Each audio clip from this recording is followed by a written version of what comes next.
As an Oxford-trained theologian, you know of his often penetrating spiritual commentary reflected in his many books, articles, and regular columns.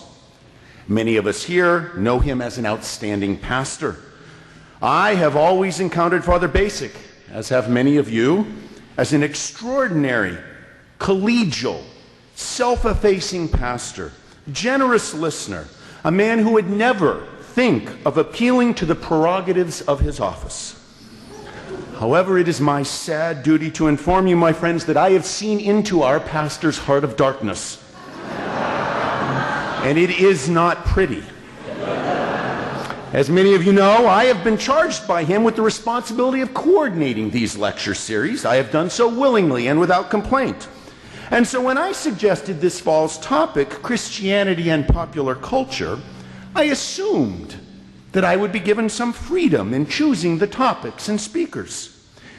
That was the case until I notified him that it was my plan to give a talk on sports. And then it happened. And there's no nice way to put this. He pulled rank. He told me that he intended to give the lecture on sports, and as if to make a point, the following day he humiliated me on the golf course. Then, to add insult to injury, he sent me every single piece he had ever written on sports. So what could I do? After all, my chair is named after him. So there it is. I thought you deserved the real story. Now, all joking aside, I need to say that I quite readily agreed to Father Basic's giving this lecture. It's an appropriate topic. It reflects a long-standing passion in his life. And I am sure that with all of you, I will learn a great deal from this evening's presentation on spirituality and sports. Father Basic.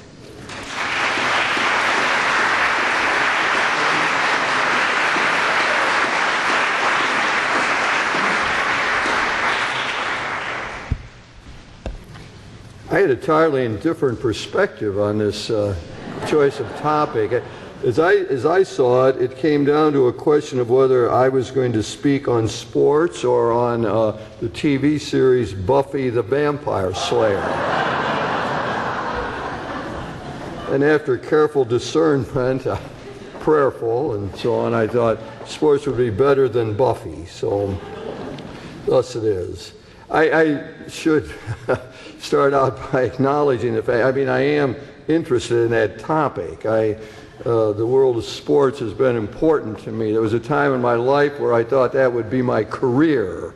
What I wanted to do was be a baseball player, and that all came, I think the realization came between my junior and senior year at Toledo Central Catholic, when it became clear to me that I could neither field, hit, run, or throw, and therefore was not likely to be successful in that particular endeavor of being a baseball player. But I do come at it with a lot of interest in the whole topic and so on.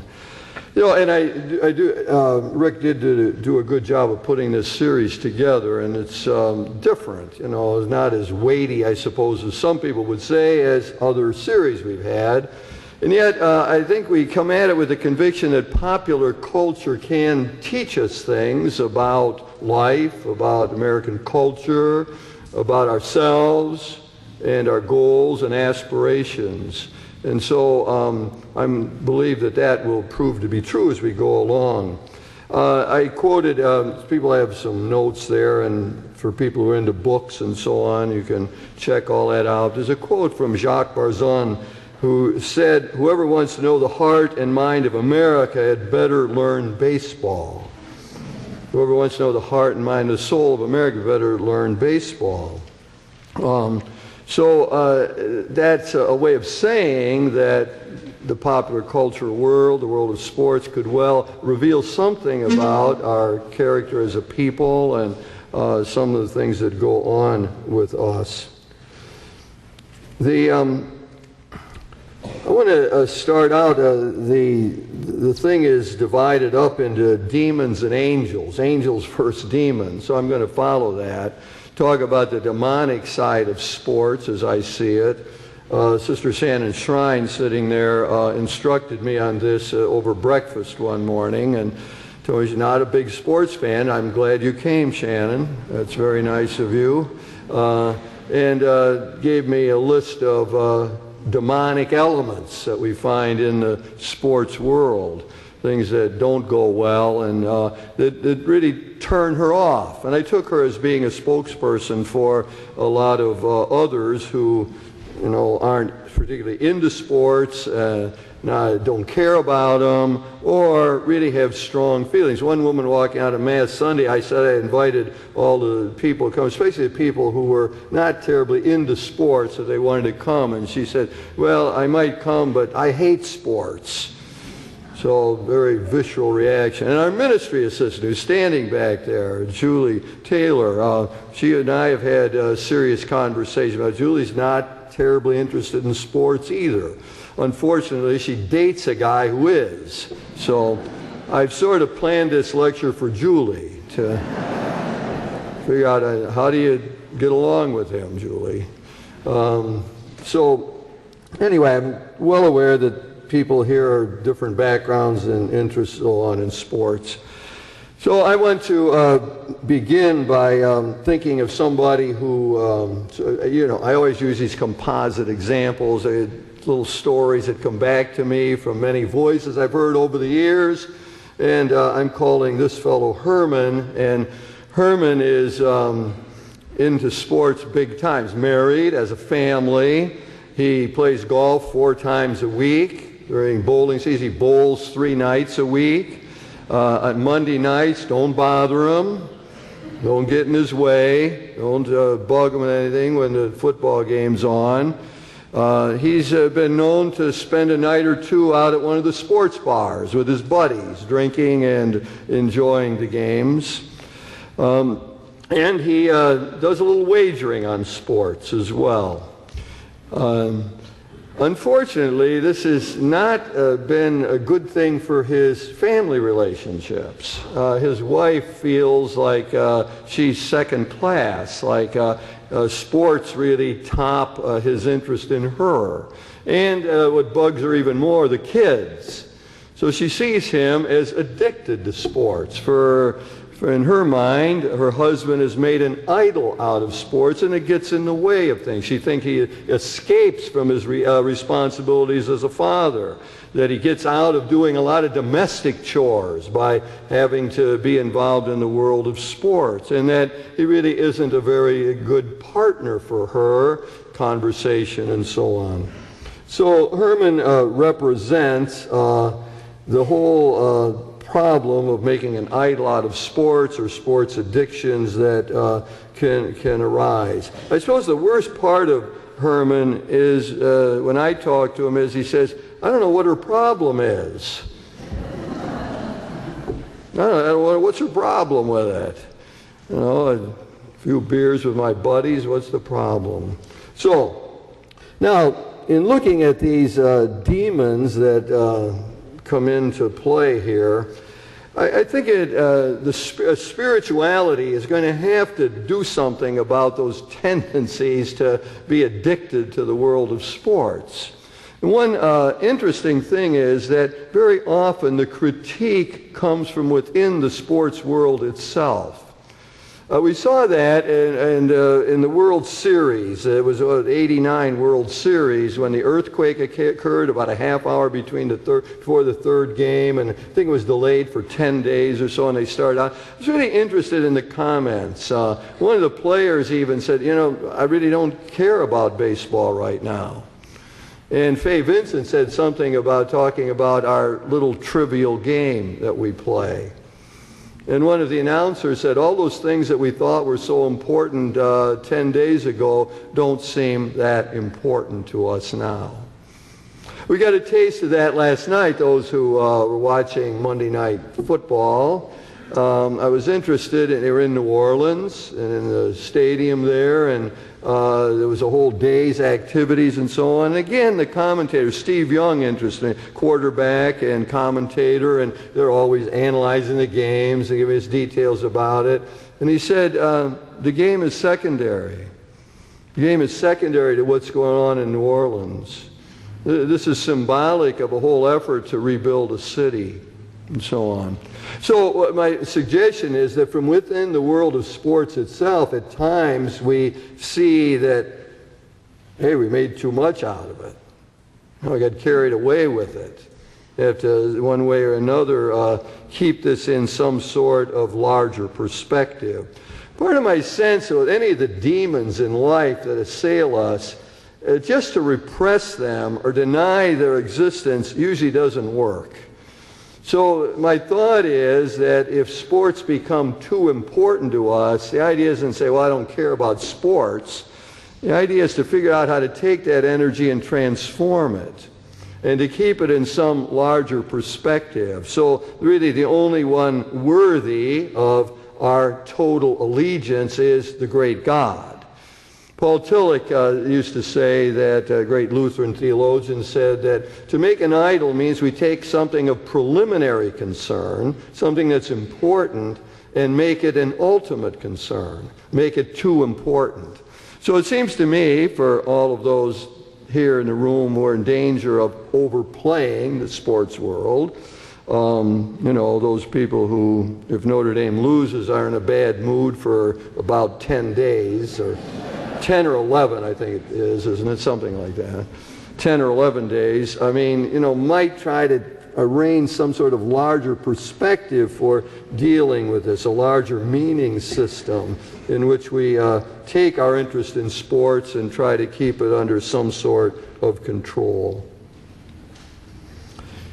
I was at a Yankee game this summer while I was teaching at Fordham, and interesting phenomenon. To talk about sports is to be into particularity, so I'm probably going to use names that some people never heard of or don't know. But there's a baseball player for the New York Yankees by the name of Alex Rodriguez. He plays third base for them. And it was just fascinating to me to see the crowd reaction to Alex Rodriguez. Now, he was the MVP, most valuable player, that is, most valuable player the year before. Got to remember the language here. Got to translate. Most Valuable Player Award. The year before, he's probably one of the best, most talented players. And yet, there is this visceral anger at Alex Rodriguez. That day, he happened to have 2 hits and didn't make any errors and so on. He got booed unmercifully. At the end of the game, the Yankees lost. I'm listening to the conversation around me, and it's all Rodriguez's fault that we lost. Just visceral anger. So one might ask oneself, what's behind that? What sense do we make out of that? Well, one of the facts to know about Alex Rodriguez is that he signed a contract with Texas, and Ed will probably help me here. I think it was for 10 years at $16 million a year, something like that. But a clause in the contract said that if somebody else started making more money than he made, they would have to up his salary. He actually took a little pay cut to come to the Yankees. So I asked myself, what's the visceral anger that people have? I mean, a guy making $16 million a year for playing a game. He works for an owner who lays out all this money so that he can buy the best players, Yankee owner George Steinbrenner, and produce the best teams. Their television revenue is bigger than anybody else because they've got the biggest market. They're going to tear down Yankee Stadium, which is dear to many of us. I remember going out there one time and just walking around, going out to shortstop position and looking up and thinking what that might be like. They're going to tear it down. Why? Because it's got 20 luxury boxes, and in the new stadium there will be 60 luxury boxes. That's where they make all their money. They pay millions of dollars to have these luxury boxes. You're going to have go from 20 to 60. That's why we get a lot of stadiums torn down. All of this, I mean, centering on New York here and going out and being able to buy the best players and to produce good teams year after year and have all this revenue and so on, speaks to the problem, really, of money in sports. It can come at it a lot of different ways. In my notes, I suggest a lot of other ways that one might think about it, where it seems just out of control, like the coaches at large major football factories, schools, universities, make so much more than the president of the university. I mean, it isn't even close. I mean, no sense talking about it. And one begins to wonder, well, does that make any sense? What kind of world is it where money is so tied up with sports? Well, in terms of trying to get some sort of spirituality, go back to the fundamental thing that we talk about all the time, and that is the importance of being over having. Or getting beyond the point where we think that we can buy happiness or buy the things that we want in life. That who we are is more important than what we have. In other words, that you're not going to get at this problem without attacking what I think of as the consumerist mentality. The idea that having things and be able to, and what money can buy is the all-important thing. Again, sometimes that critique probably comes up from within the world of sports, where some people begin to see how crazy a lot of it is, how little sense it makes, and they cut back or are more careful in various ways. A lot of baseball fans are thrilled when so-called small market teams succeed and can beat out the New York Yankees. The teams whose payroll is 1/10 of what the Yankees is and still can end up beating them. So from within the world of sports, a lot of times there's a feeling that, well, you know, there's something wrong essentially with that whole system. My next demon, so what do we got so far? We got the demon of idol making and addiction. We got the demon of money. And now there's the question of competition. And I know from talking to people, this is what bugs people a lot. That the whole competitive... the woman who went out and said she hates sports, then said as she was leaving, I always got picked last for the games. You know, I mean... the competitive thing is destructive to many people. You know, it's those of us who love the games and the sports can't miss the fact that competition can get out of control. We're going to watch a clip. I have my usual polished, what do we call this? PowerPoint presentation, right? I have to thank Scott and Julie and Pam who put all of this together. But anyway, there's a movie clip. Actually, Ed Hastings, who's going to respond to this, suggested this clip to me, and so we got more help with it. Where competition gets out of control. The setup, Ed, is it enough to say that the father in the family is a Marine officer, and you see him in the film? This is the great Santini. He calls himself the great Santini, right? So he's a Marine sergeant, or no, he's a lieutenant or something. Anyway, he's talking to his men, and he's telling them, you know, you follow me, and I'm the law around here, and I'm the authority figure. You could think of me like, you could think of me like God. This is in the film, Great Santini. How many have seen it? Well, never mind. So, then, next scene, which we're going to watch, is he's now at home and with his son, and they are playing one-on-one basketball. Is that enough, Ed, to set it up? Okay, we're going to watch. Maybe. One. That's one. Hey, baby. Me? Huh? Okay. Hey, what's that sports ball? Hey, Petunia! We know you didn't do that. Here we go. Hey, help me! Good. Hey, foul! Foul, now he's starting to cheat. 2-1, no foul. No foul. Did you see that? 2-1. 2-1. 2-1. No foul. No foul. 2-1. All right, who's for me? Who's for me? Let's hear it. Hey? Stay in there. Come on. Hey. Ow. Hey! Wow, that's dirty play. Hey, 6 hard, you're finished. It says you.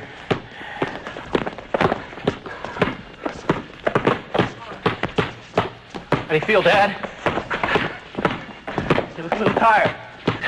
You look a little ragged.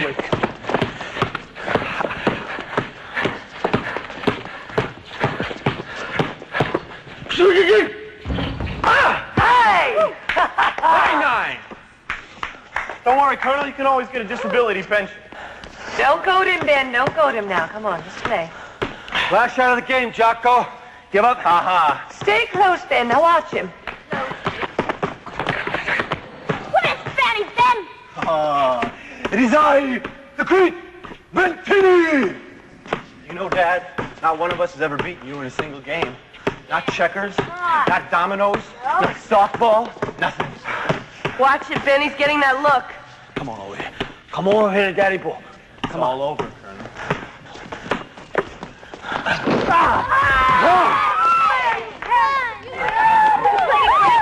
Get out of here before I knock every freckle off your face. That's me. Check, Ben. Wasn't that great? Come on, Jocko. You got to win by 2 baskets. She said 1. I changed my mind. Let's go. Now, you're not going to cheat the boy out of his victory. Come on, be a good sport. Who the hell asked you anything? Don't you talk to me like that. I'll play him off. No, you won't. Now, he beat you, and it was beautiful. Lily, you better get in the house before I kick your butt. It was just beautiful. No, I mean it. Come on, let's go. Hurry, come on. Touch that ball. You better move, woman. All right. Come on, let's go. Come on. He's beating you. Get out of here. Kind of like winning, huh, Dad? Get smart with me, Jocko. Kick your butt. Now, come on, guard me. You got to win by 2. I'm not gonna guard you, Dad. Hey, Mama's I won. boy. Mama's boy. I bet you're going to cry. Come on, Mama's boy. Let's see you cry. Come on. Squirt it. Come on. Cry. Come on, cry. Come on. Come on. Just a few. Come on. Squirt a few. Come on. Let me see you squirt it. Come on. Cry. Cry. 1, 2, 3. Cry. 1, 2, 3. Cry. Come on. Come on, baby. Come on, little girl. Cry. Cry. My favorite daughter, Ben. I swear to God, you're my sweetest little girl. This little girl just whipped your ass good, Colonel.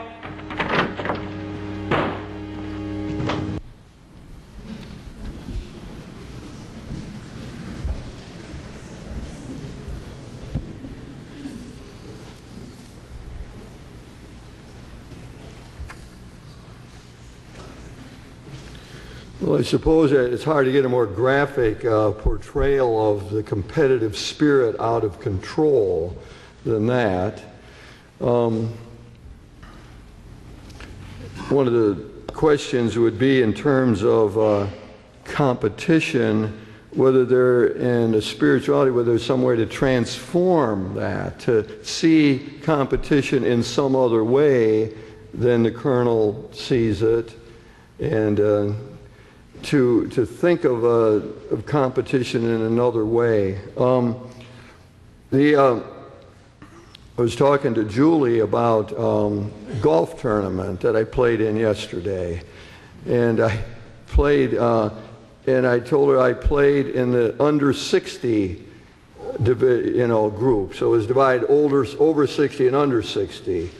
So I told her, I said I played in the under 60, and she said, well, why would you do that? Sort of incredulously. Why would you do that? Well, Julie, I didn't answer her then. I said I'd answer in the lecture. It's got something to do with competition. I mean, if you play in the older, over 60 group, it would be a lot easier to win than in the under 60 group. It's really the same reason that I tried to get Jeff Sikorsky to play in the tournament, and invited him and reminded him, and was disappointed when he didn't show up, even though he would have surely beaten me in the tournament. Because why did I want him there? Because I wanted the challenge. Because I wanted to play against the better players. because I thought that's what it's about. Whatever that competition is, it's that competitive spirit that's within us. I wanted to take on the best, and which was more important than winning the tournament. So I won the tournament, but it would have been a lot better to win the tournament if Jeff Sikorsky was there, who beats me 13 years in a row in the local tournament. So there's other ways of thinking about competition that are designed to sort of bring out what's better in us, so that there's something that moves us to concentrate more, or to focus more, or to play better in one way or another. So one of the ways that a healthy way to think of competition is in terms of competing against ourselves. So a whole lot of that would be trying to keep one's nerves under control, or to get the negative thinking out of one's head, so that, which is a common human problem, not just in sports, but in life, negative thinking. So the competitive urge would be to say, how can I overcome those negative thoughts so that I could swing the club properly and play better?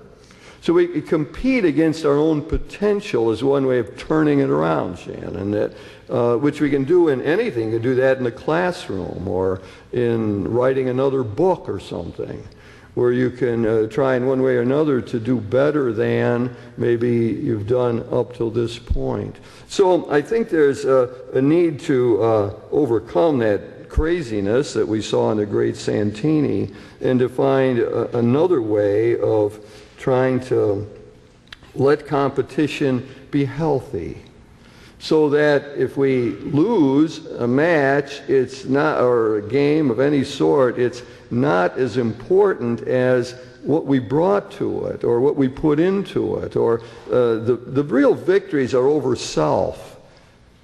I know that from the world of golf. Some people read the articles. My body won't do what my mind wants it to do. It constantly rebels. And the constant challenge is to figure out, how can you keep from doing that? I play golf with Pete Carroll, and a lot of times after Pete hits a bad shot, "Peter, why did you do that?" He talks to himself. Too fast at the top. Why did you do that? He doesn't want to do that. So a lot of it is, how can we figure out, our bodily performances? How do we somehow modify that, get them under some sort of control? So the competition is more with self. Maybe the colonel would have to learn a lot before he'd ever get anywhere near all of that.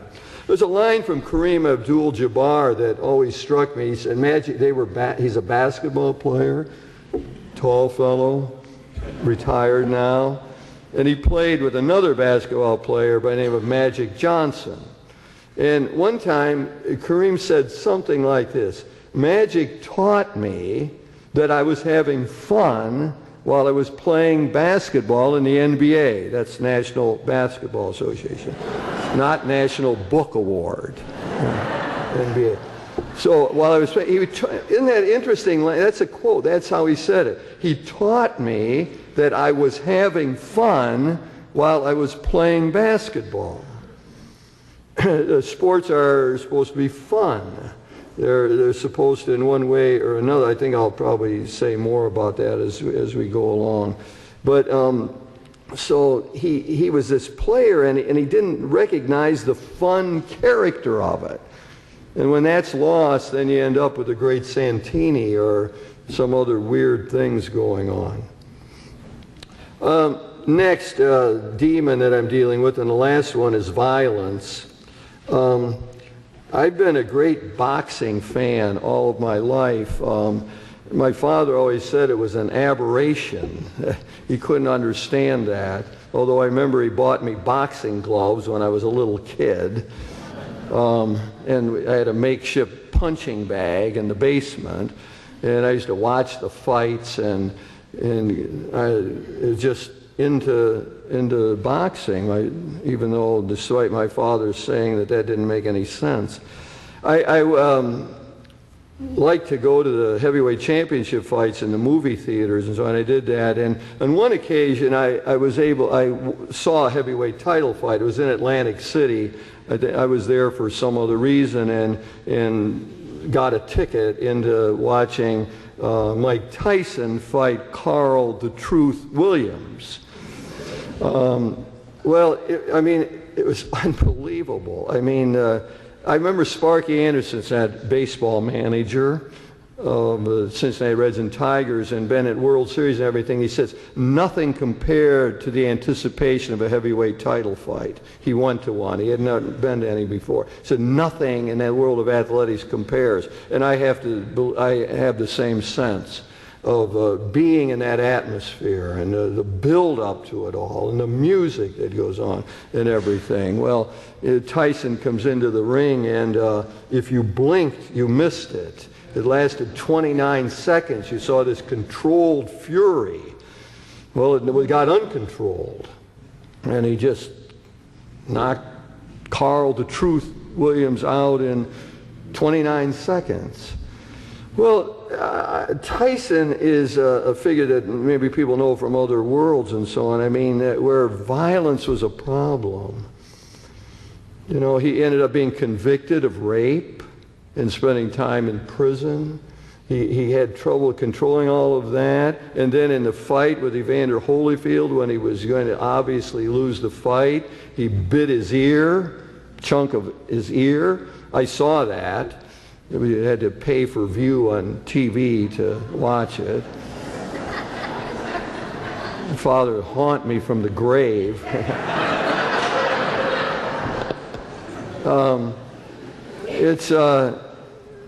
Violence in sports. It's really it's a large problem, and Mike Tyson just epitomized that. I always had the hope that somehow with the money he had, he could hire the best psychiatrists and the best psychologists and find a way to get his head together and deal with all of this.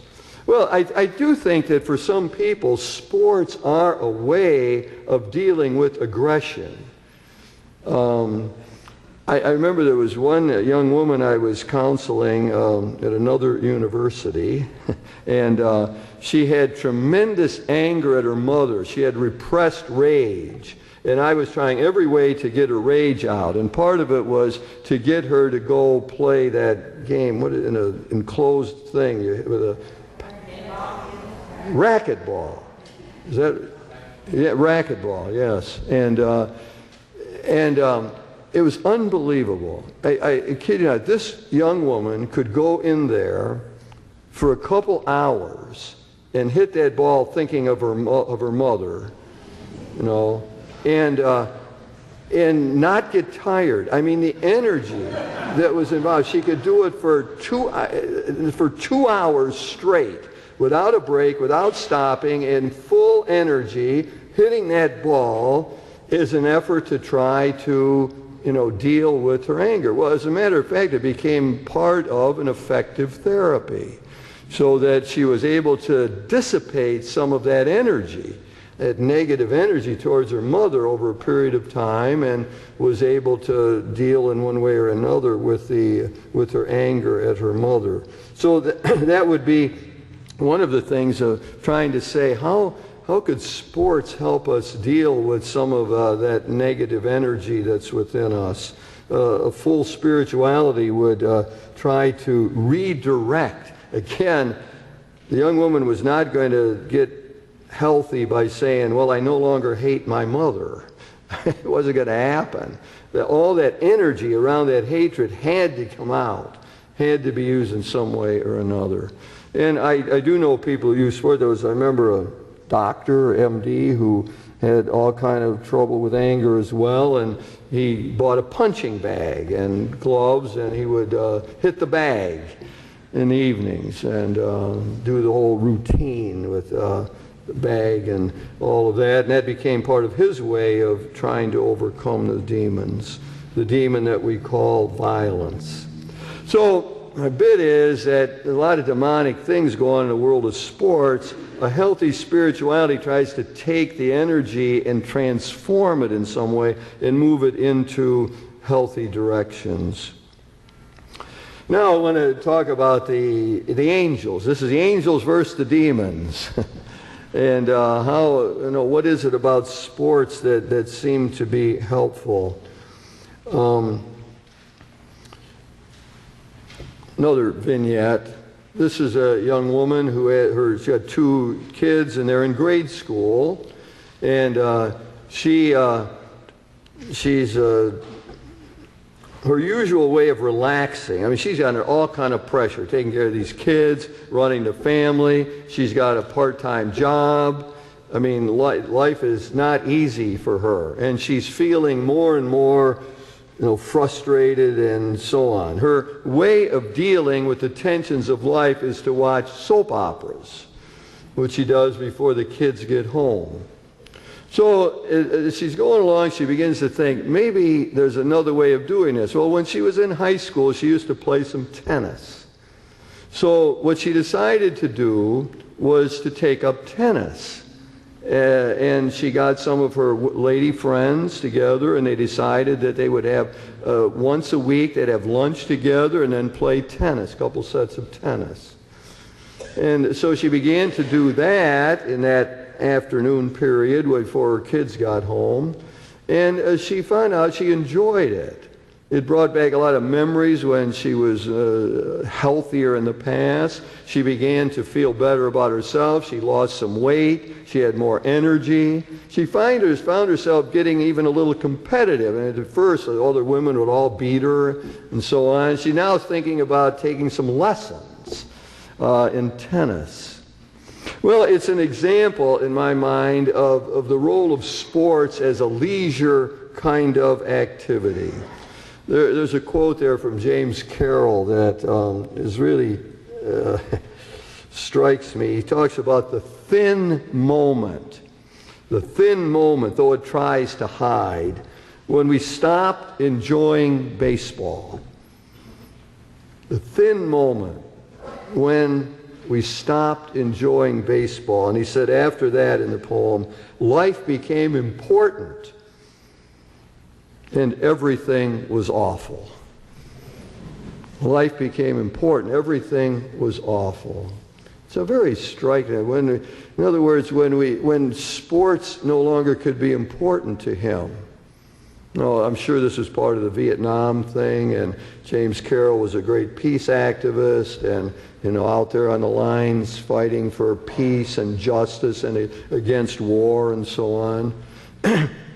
What it suggests to me is the problem when there is no leisure activity in life, when all of life is serious and purposeful, when everything's important, as he says, the war in Iraq, the trouble in the economy, the racial problems in our country, the political difficulties that we have. It's important. Everything's important. I mean, and what I believe a healthy spirituality suggests that we need to move beyond that in some way or another. That fun, leisure is important. Leisure, the way we think of leisure as opposed to work is it's not purposeful. It's not trying to accomplish anything. Leisure activity is something we just are immersed in, that we enjoy it, that it's like coming to Mass and taking your watch off, not worrying what time it is. It's like we're here, we're going to immerse ourselves in now. There's no purpose in it. We can't make the world better by visiting the art museum. There's something else about leisure. So Joseph Pieper wrote the famous book, Leisure, the Basis of Culture. Not only personally do we get truncated when everything is important, everything is work and purposeful, and there's no leisure, but the culture suffers. when we got a bunch of workaholics running around who can't get beyond that. So the part of the thing of sports is it's one way to do leisure. I can do leisure by reading a novel or going to the opera or seeing a movie or watching a soap opera. You know, you can do leisure in a lot of different ways. Sports happens to be one that functions that way. It is the source of leisure for many people in the country. Watching sports, maybe playing sports, and so on. The athletics are important. I'm thinking of the fact of Franklin Delano Roosevelt's key decision to keep Major League Baseball going during the Second World War. There was something insightful about FDR, I think, about the culture as a whole, that we had to keep some sort of leisure activity, some other way that of engaging ourselves that's fun and that can lift our spirits.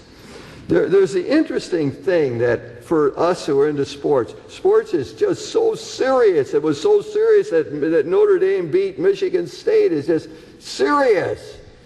I mean, and yet, yes, that's right. And yet, there's a larger perspective to say, well, but it's not ultimately serious. It's not life and death. You know, I was living and dying with the Pistons in the NBA playoffs. And I think, if my memory is this way, the Pistons lost, and they were doing, and I was in a funk, major funk.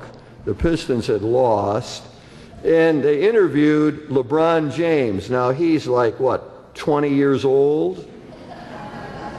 20 years old and had all this fame and millions of dollars and so on. And he was on the winning team, if I'm remembering this right. That was when the Cavaliers beat the Pistons. And they were doing this analysis. Commentators asked him all the questions, and he says, well, it's just a game, you know. Here's a theologian pastor in a total funk. And LeBron James says, no, it's a game. I remember Fran Tarkington said, as a quarterback, football. Fran Tarkington said that after a loss, and people just were all over him. What do you mean it's just a game? Well, LeBron spoke truly, Shannon. It's a game, you know. And that's why it is such an effective leisure activity, because it's so engaging. You know, some people ask me why I play golf when I'm so miserable about it and often play so poorly. And my body, you know, one reason I play is because it gets my mind off everything else. When I'm out there, people who play with me know I'm focused. I mean, I'm not thinking about the young lady who's in trouble in my parish. There's some way that sports do that to me. Now, I can't get away from it any other way. You know, that always the center of gravity for me is my ministry and the people, and that's always the case. I mean, if I'm doing something else, I never get away from that. But if I'm on the golf course, I'm away from it. I don't know why or what, but that's true. And that's ultimately good for me. And it's good for you, the people I minister to. Yeah, it is. Yeah, that's good that I can be away from it for a while and then hopefully come back at it with new energy and new concentration, so on. So, sports are good leisure. Sarah, the tennis lady here, finds that out. And one of the nice things about it, tennis is now more engaging to her than the soap opera, and it helps her keep in better condition than watching the soaps. There's an added benefit. Next, I am talking about sports as transcendent. This is probably more abstract and so on. I got in mind some golfers. I got in mind Annika Sorenstam. She's a woman golfer, the best woman golfer in the world, professional and so on. I've had people who know about golf have shown me her swing in slow motion on video and analyzed it. It's a thing of beauty. They will say it's more beautiful than any of the men golf players, which might take me into another category here. But for a lot of people to watch Annika Sorenstam swing a golf club, it's, wow, that's amazing. How could she keep doing that, repeat that swing over and over?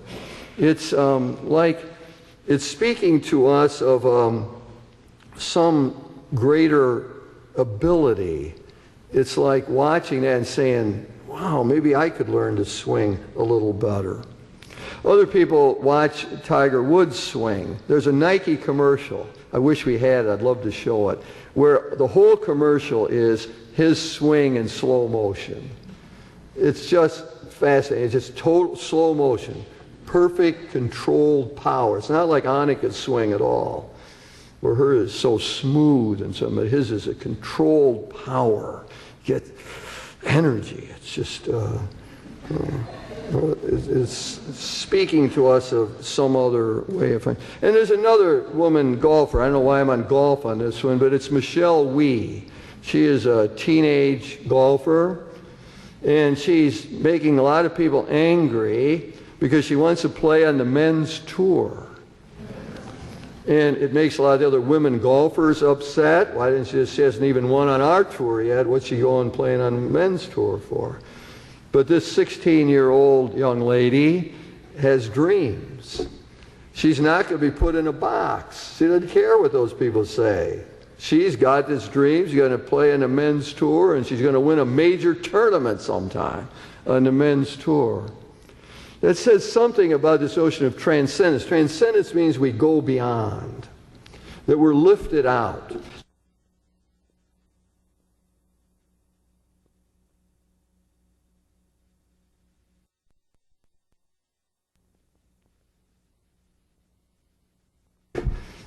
Time with a watch. It's the ninth inning. It's the last of the ninth inning. Time is different. So what sports have a power to do is to lift us out of the ordinary and out of the usual time-space dimension in which we live and suggest there's something else. Peter Berger wrote a book, Rumors of Angels, where he sees the world of sports like that as a signal of transcendence, as a sign of something more, as really a spiritual experience that says life isn't just like we know it. That is, get up in the morning and eat your breakfast and go to work, come home and do this and that. There's something else about life. And there's something else about our own human spirit. There's a series. It's on TV now. I saw it written about in USA Today. I've got it in the notes someplace. And what it is, they're talking about the great athletes. And what is it that's special about them? And they're trying to figure out, they have great confidence. Tiger Woods is focused. I mean, it's unbelievable. One time, he was at the top of his backswing and this far down, and the camera went off, and he stopped. I mean, those of us who play golf can't imagine that ever happening. If the club gets touched on the way back, we can't stop. That he's got this, it's an unbelievable power and sense. Or I'm talking about Joe Namath, a game I happened to see down in Miami. It was the third Super Bowl game. Jets were 18-point underdogs, and he predicted they were going to win. Just not predicted, he's guaranteed they were going to win. There was an absolute confidence, composure. Well, we see these great athletes acting in that way, and it speaks to us of some greater abilities that we human beings have. Not that we can all do that, but what it sort of says is, we can do better than we're doing. We got untapped potential. because we see it in these other athletes here. I love it. I love Michelle Wee's attitude. You know, she refuses to be boxed in. She refuses to be closed in some way. Transcendence opens up the world. It opens up something larger for us. So in sports, we're out of ordinary time, and we're called to do something better with our lives, called upon to develop our potential. And I think even another transcendent moment. Doris Kearns Goodwin, she's a historian. She writes wonderful stuff about sports, and she talks about her relation with her father. Her father was a working man, and the Dodgers played in the afternoon, and so Doris, as a grade schooler, would learn how to keep score, listening to the Dodger game on the radio, and she'd have it all down, so when her father came home, she could tell him the whole game. She kept score. She knew everything. This person hit a single, so knew it all. Then she talks about going to the games with her father. And she remarks, how many of us who are into sports, if asked, will say, I remember when my dad took me to the game. So she remembers that. Now she has kids of her own. And she's out there, she takes her kids, I think it's to Fenway Park. She's sitting there with her kids. And all that is in her mind is remembering when she was there at the games with her father. And she says how the generations are connected in that world of sports. The memories that come from one's own parents or one's background, and that connect in then with the next generation. Very powerful. Another way of thinking about transcendence, of seeing something more than that's at work in all of this. Dr. Gallardi wrote a wonderful article on golf and transcendence, and he picked out two events. Ben Crenshaw in a Masters tournament, his coach, Harvey Penick, was it? Is that right, Harvey Penick? Was died right before, and he plays in the Masters, and despite this great loss and so on, he hadn't won a tournament in a while. He wasn't considered to be in contention, and he plays, and he somehow is in the lead, and he gets down, and he makes the putt to win on the last hole, and he just falls down on the green. It was almost like a kneeling action to something greater that's been at work, connected in with something else in life. So, sports and the whole business of, oh my heavens.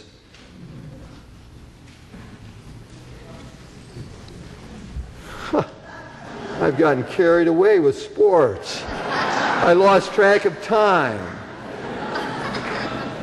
We got time to show, oh man, this is terrible. A setup for a film clip. We're going to get away with this. This is the Titans movie. Remember the Titans. The setup is that two high schools integrate. It's in 1971 in Virginia. Two high schools, black and white, integrate. The football team comes together. They go into intense training together. The players get to be closer together. The city can't accept this. The powerful people in the city can't accept it. The white coach and the black coach don't really totally mesh. And now we get to the final game of the season, and some of the interplay between the coaches and the players. Is that enough? The white coach and the black coach not sharing too much, and then setting it up for this. Second half is our time. We're going to make some changes on defense. They're spreading us out too far. We're going to put Sunshine, Allen, Glasgow, Davis. You're going to play both ways. Rest of the game. I don't want a receiver to get across that line of scrimmage. Coach Yost will tell you where you're playing, all right? Let's go. It's our time. Everybody in. Our time, our time, our time. Titans on 3. 1, 2, 3, time.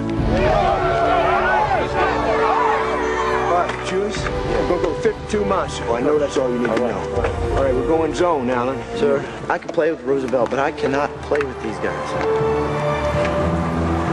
tell you what, I didn't warm the bench all year so I could watch us go down to Mike and put Petey in. He's better. You want him to take your spot? You go give it to him.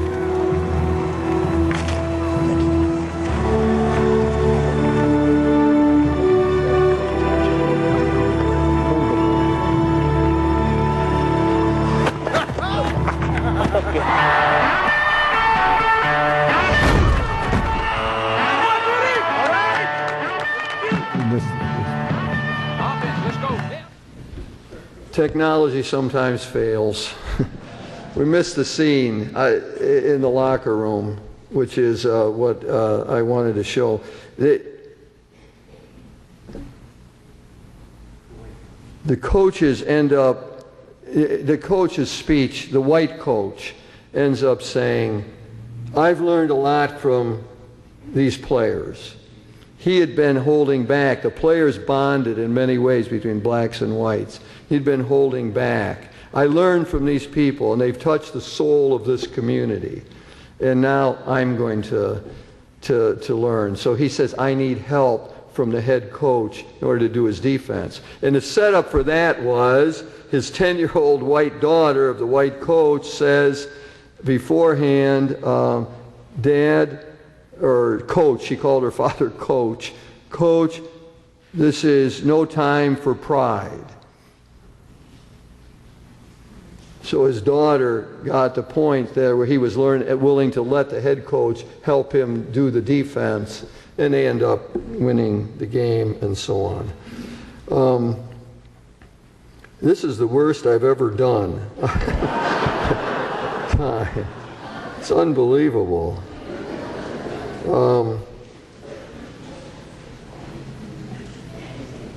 Wow. Well, I refer you to the notes when I'm talking about sports and building community. So a lot of times sports can bring people together. They brought black and white together in that movie. It's an example. Then I'm talking about the aesthetics, the beautiful part of sports. We need beauty in our lives. And then finally, sports, the way it builds character. Sister Karen Elliott is here today. She was inducted into the Dayton Hall of Fame for sports. And I have a quote here that Karen used in terms, I think, of her acceptance speech in that induction. She's now a sister, member of a religious order, and had an illustrious sports career in Dayton. And she then says, what did she learn? Sports taught her important lessons. Quote now, of supporting and trusting teammates, of never giving up in spite of the odds, of always giving your best effort, of being dedicated to practice and training, of being gracious in defeat and humble in victory.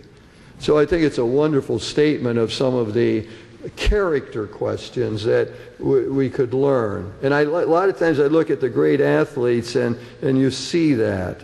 Carrie Struggs in the Olympics with her sprained ankle, who shows his tremendous physical courage in completing the vault with a sprained ankle and winning the Olympic gold medal for the American gymnastic team. And my other great hero is Cal Ripken, who demonstrates he played in more games consecutively than Lou Gehrig did. When he did it, it was on television, and for 22 minutes, there was ovation in the ballpark in Baltimore for Cal Ripken. And for 22 minutes, the sports announcers didn't say one word. The camera just watched the whole thing.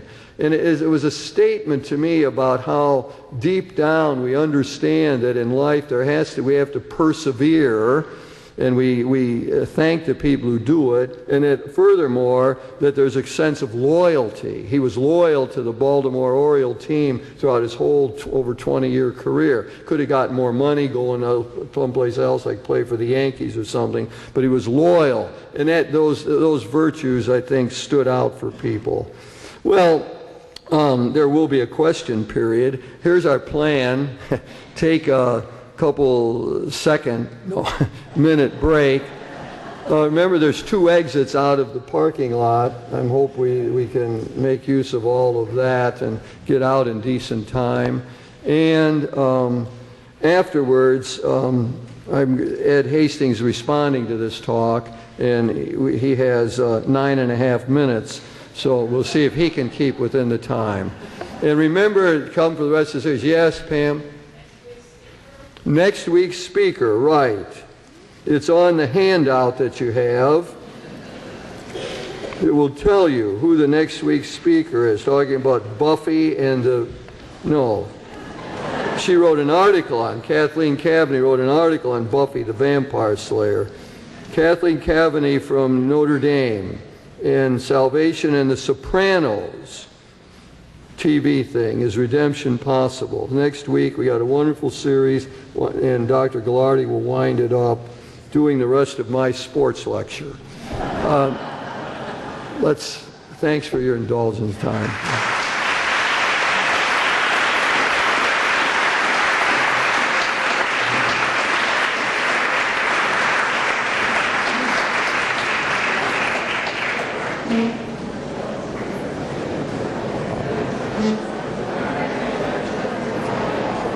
Couldn't show that part. Lost it.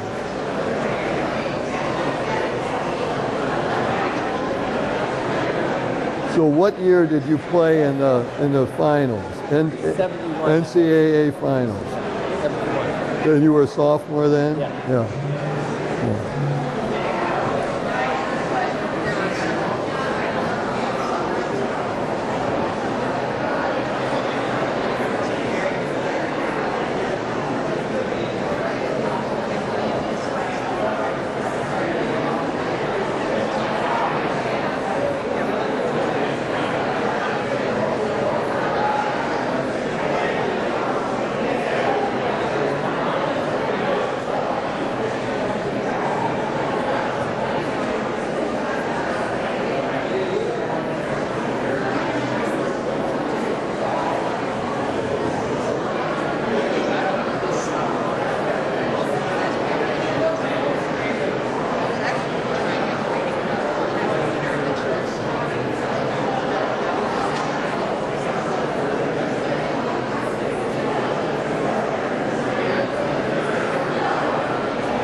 All right, why don't we reassemble? People can leave.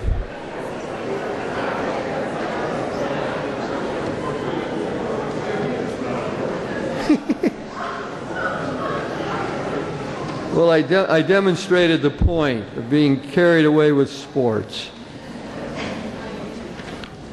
Could we maybe close those doors at the back so that people can leave easily and people in here can hear? So, a gentleman has come all the way from Philadelphia for this lecture. And so I figured if he's here for this lecture, he should be able to give a response. So the respondent is Dr. Ed Hastings, and he's from Philadelphia. He's a real athlete. He played in the NCAA finals with Villanova in '71 and was the captain of the Villanova team in '73. And Coach Massimino, you were his assistant for a while. And Ed is really an expert on all these things. He's at Newman College in Philadelphia, and he's the director of the Center for Sports, Spirituality, and Character Development. So, I mean, how on topic could you be? And so I'm glad that Ed has come to be here for this lecture, and he is 10 minutes to make response. We'll see if he gets carried away as well.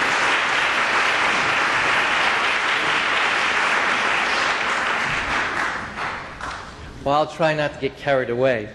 Actually, it really is an honor for me to be here responding to Father Jim Basic.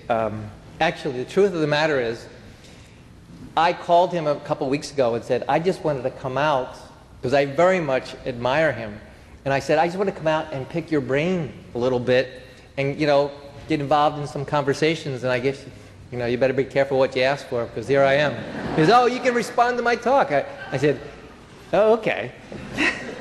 And as coming from somebody that spends a good bit of time trying to make the connection between sport and spirituality, and really looking for a deeper meaning in sports, and trying to look at what spirituality can learn from sports, and maybe what sports can learn from spirituality. It's really it's nice to have somebody of Father Jim's caliber speaking on this topic, because I do spend a lot of time on it. So it's really nice for me to be here. So I want to say that. Now I have 10 minutes, and I had 4. I already cut it down to 3.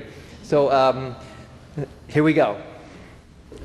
A few words about competition. You know, that actually I wrote my dissertation on competition. I actually studied spirituality at Duquesne University, got my doctorate in spirituality, and wrote my dissertation on competition. Can you imagine that? And actually, it's the spirituality of competition. You know, some people are like, you can't, that's impossible. Anyway, I'm not going to talk about that. But I do have a few things, interesting things. I am the director of that center, that long title, and people say, well, you must be against competition. Well, no, I'm not.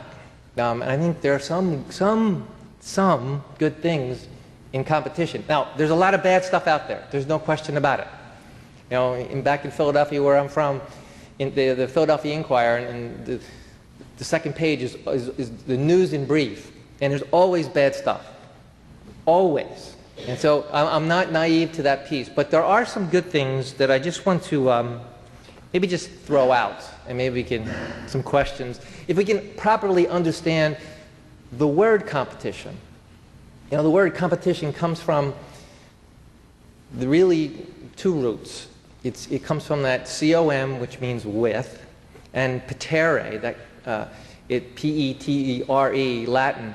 It means to strive. So you got to strive with, not to strive against, which I think is an interesting and worth reflecting on, just for a bit. So it's to strive with rather than against. We usually don't think about it in those kinds of terms, especially like you know, scene that we saw from the great Santini. Really what we tend to think about the striving against is the putting down the other person so that I can be lifted up. You know, it's kind of putting down the other person, you know, at my expense or at his expense, so I can be lifted up. But competition, in the best sense of it, is to bring out the best in the other person. And I think Father Jim was talking a little bit about that when he's talking about golfing. To bring out, to strive with, to bring out the best in the other person. Basketball is my area, so some of these connections are going to be with basketball, so I'm sorry about that. But it's said that when Wilt Chamberlain, the basketball player, I just keep along with that theme, Bill Russell, who played for the Boston Celtics, great player for them, it said that, I heard him say, Bill Russell said about Wilt Chamberlain when he died, after he died, he said, I would not have been the player that I was, and I think, you know, maybe one of the great ones, right behind Michael Jordan. He wouldn't have been the player that he was if it wasn't for Wilt. And both of them, there's something about that challenge. I think Magic would say the same thing about Larry Bird. If you know that Larry Bird, Boston Celtics, Los Angeles Lakers, they both brought out the best in one another. Now here's what I want to just really get people upset and say this. Going along with that idea of to strive with, as competition seen in that light. And again, I'm not naive to the problems that happen from there, but if you could look at it in that way, I would say, and I want you to just maybe think about this, Jesus himself could have been a competitor. How could that be? Well, he never backed off from the Pharisees. The Pharisees were always at him. Prove your worth. We're going to get you on this. And he never backed off it. But he didn't put them down.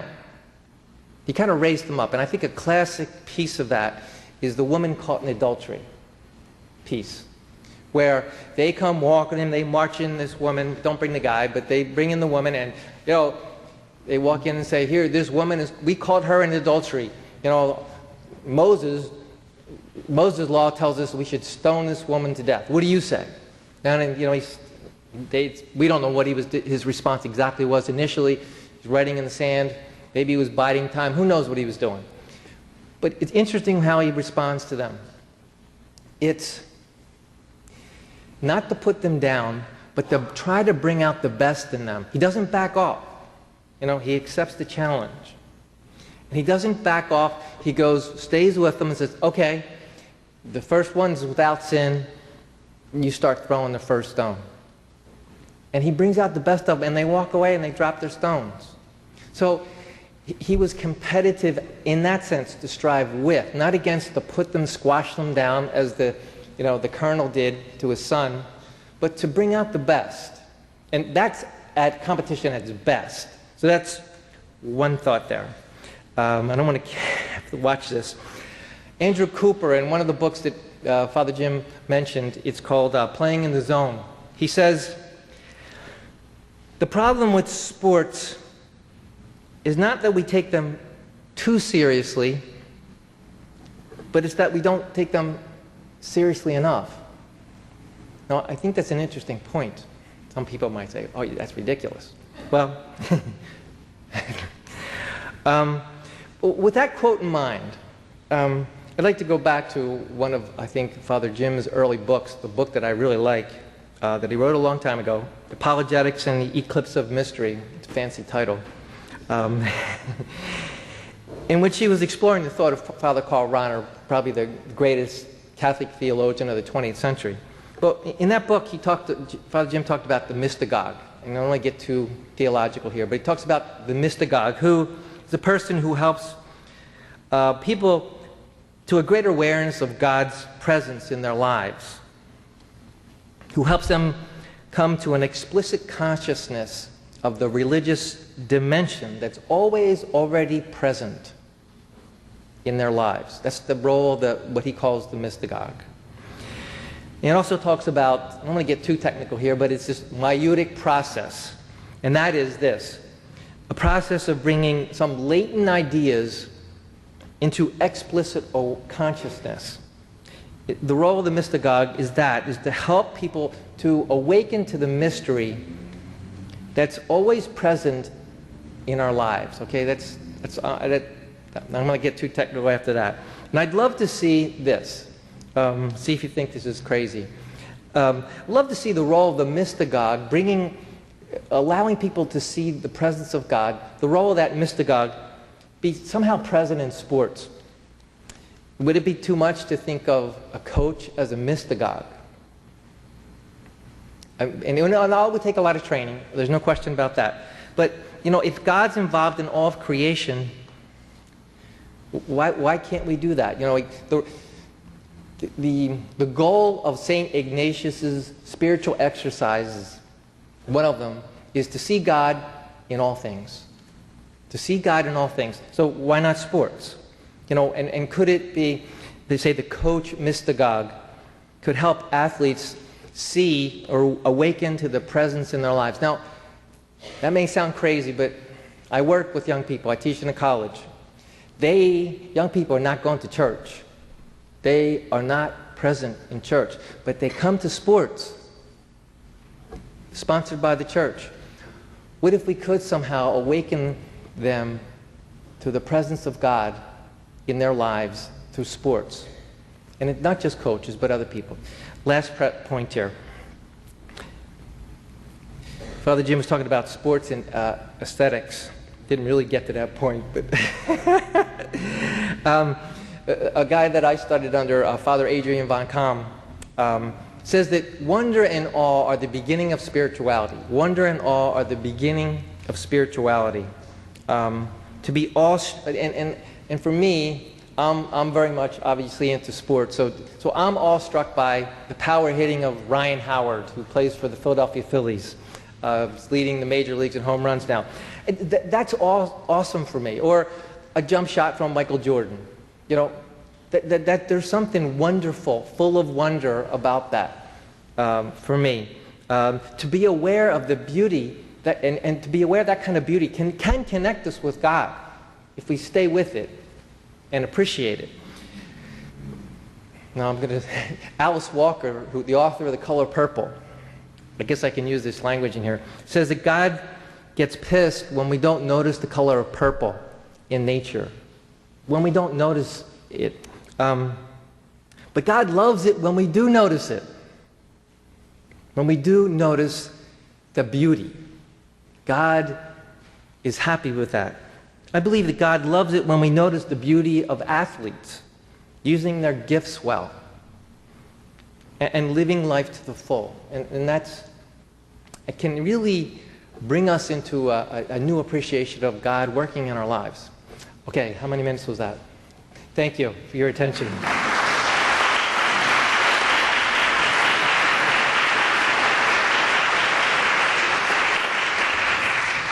Well, we're open to comments, questions at this point. Do we have microphones?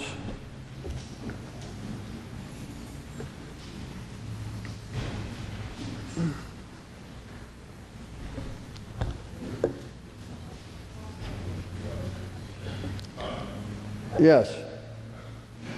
Can you speak to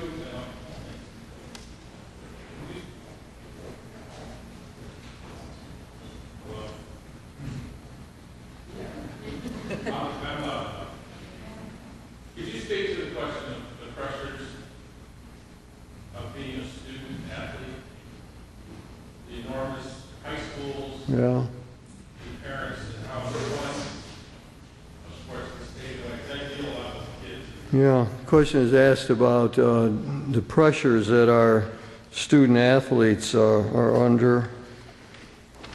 We have a number of athletes who come here, and some of them I've been able to interact with closely and to see that. It seems to me that if the key question is the student really want to get an education or not? I mean, and if so, it seems to me the ones I've interacted with have found ways to do that.